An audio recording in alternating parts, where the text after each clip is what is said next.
Advanced courses తో పాటు first year నుండే campus recruitment training leading companies లో 13,000 plus placements with 13.5 lakhs highest package.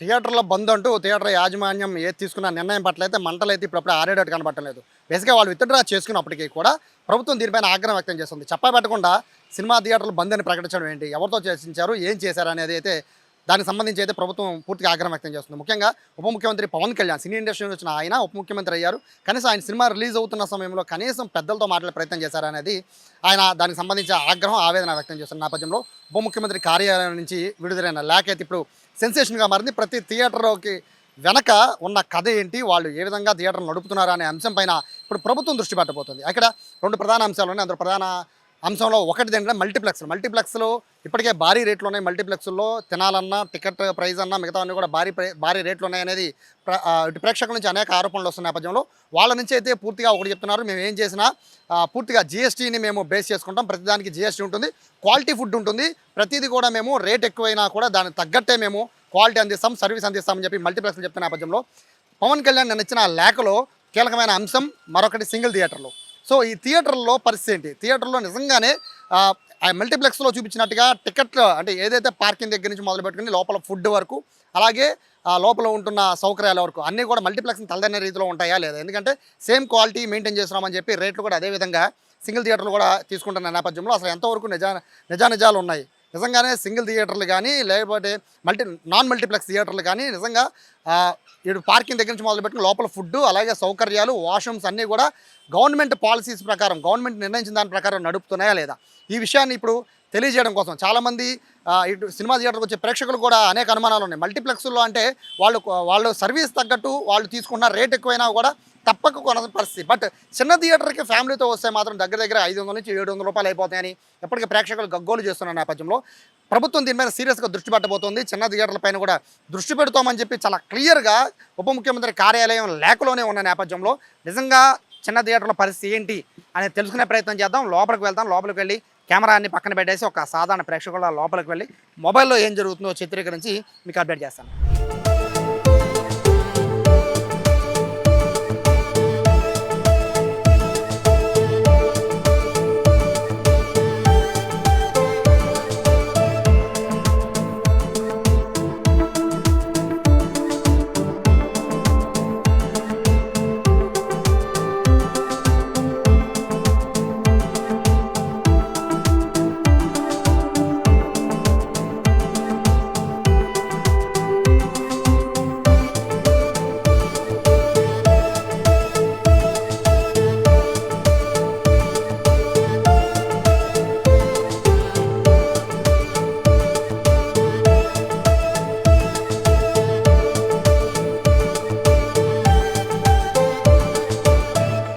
లోపలికి వెళ్ళొచ్చాక ఒకటి అర్థమైంది ఏంటి అంటే ఏమాత్రం రూల్స్ని ఏమాత్రం పాటించట్లేదు థియేటర్లన్నీ కూడా.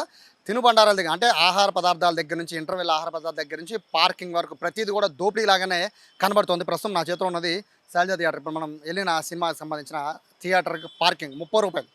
మల్టీప్లెక్స్ విజయవాడలో ఉన్న ఏ మల్టీప్లెక్స్ అయినా కూడా 20 రూపాయలు మాత్రమే పార్కింగ్ ఉంటుంది, కానీ ఇక్కడ 30 రూపాయలు ఉంది. ఇక్కడ మరొక అంశం ఏంటంటే ఇక్కడ ఎక్కడ కూడా 30 రూపాయలని గవర్నమెంట్ కడుతున్నట్టుగా కూడా ఎక్కడా లేదు. ఇందులో ఎక్కడ కూడా ట్యాక్సెస్కి సంబంధించి ఎక్కడ కూడా మెన్షన్ చేసింది కూడా ఎక్కడా లేదు. బేసిక్గా పైన సీరియల్ నెంబర్ పెట్టారు తప్ప ఇందులో గవర్నమెంట్కి ఇందులో పార్కింగ్ నుంచి ఒక్క రూపాయి కూడా వెళ్ళట్లేదు.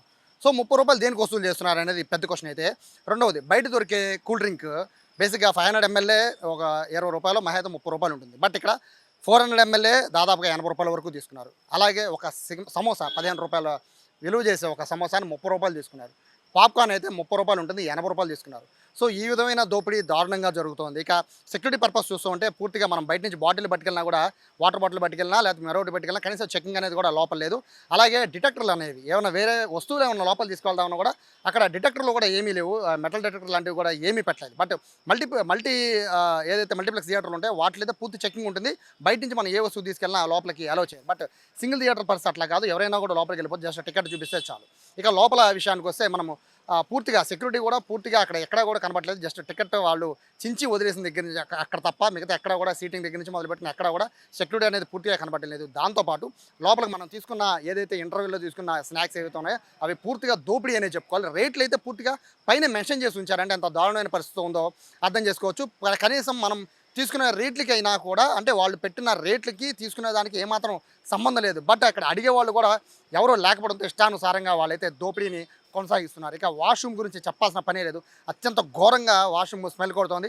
బాల్కనీలో టికెట్ కొంటే పక్కనే ఉన్న వాష్రూమ్ డోర్ తీసుకుంటే లోపలికి స్మెల్ వచ్చేసిన పరిస్థితి ఉందంటే చూసుకోవచ్చు. కేవలం మనం చూస్తున్న ఈ శైలజ థియేటర్ ఒకటేనే కాదు, శైలజ థియేటర్తో పాటు ఇక్కడ జయరాము అలాగే అలంకార్ ఇటువంటి చిన్న చిన్న థియేటర్స్ అన్నిటికీ కూడా అంటే సింగిల్ థియేటర్లు అన్నిటికీ కూడా ఇదే పరిస్థితి నెలకొన్న నేపథ్యంలో పూర్తిగా దీనిపైన ప్రభుత్వం ఏ విధంగా దృష్టి సారిస్తుందో చూసుకోవాలి. ఎందుకంటే పవన్ కళ్యాణ్ ఇచ్చిన లేఖలో చాలా స్పష్టంగా ఉంది. ఇక మీదట అందరికీ కూడా తూనికల కొలతల దగ్గర నుంచి మొదలు పెట్టుకొని ఫుడ్ ఇన్స్పెక్టర్ల వరకు, ఫుడ్ సేఫ్టీ అధికారుల వరకు అందరిపైన కూడా ఈసారి ఖచ్చితంగా ప్రతి థియేటర్కి వెళ్ళి చెక్ చేయించేలా నిర్ణయాలు తీసుకుంటామని చెప్పారు. ప్రతి థియేటర్ మీద మానిటరింగ్ కూడా చేస్తామని చెప్పిన నేపథ్యంలో ఇటువంటి ఏదైతే దోపిడీలకు పాల్పడుతున్నాయో సింగిల్ థియేటర్లన్నీ కూడా పోనీ లేని మొన్నటి వరకు కూడా కరోనా టైంలో థియేటర్కి జనాలు రాలేదు అని పోన్లే పాపం అని భావించిన ప్రేక్షకులే ఇప్పుడు సింగిల్ థియేటర్ని వాటిని ఛేదరించుకున్న పరిస్థితి వస్తుంది. రీజన్ ఏంటి అంటే దోపిడీ, దారుణమైన దోపిడీ. మల్టీప్లెక్స్లో దోపిడీ గురించి ఇప్పటికే ఎంతోమంది కోర్టులకు ఎక్కినా కూడా ఇలా సింగిల్ థియేటర్ల గురించి ఎవరు పట్టించుకోలేదు. బట్ ఇప్పుడు పవన్ కళ్యాణ్ తీసుకున్న నిర్ణయం పట్ల అయితే ఇప్పుడు అందరూ కూడా హర్షం వ్యక్తం చేస్తున్న నేపథ్యంలో ఇటువంటి థియేటర్ల పట్ల, ఇటువంటి దోపిడీ పట్ల ప్రభుత్వం ఎలా స్పందిస్తుందో చూడాలి. కెమెరా పర్సన్ కృష్ణతో సాయి, సుమన్ టీవీ, విజయవాడ నుంచి.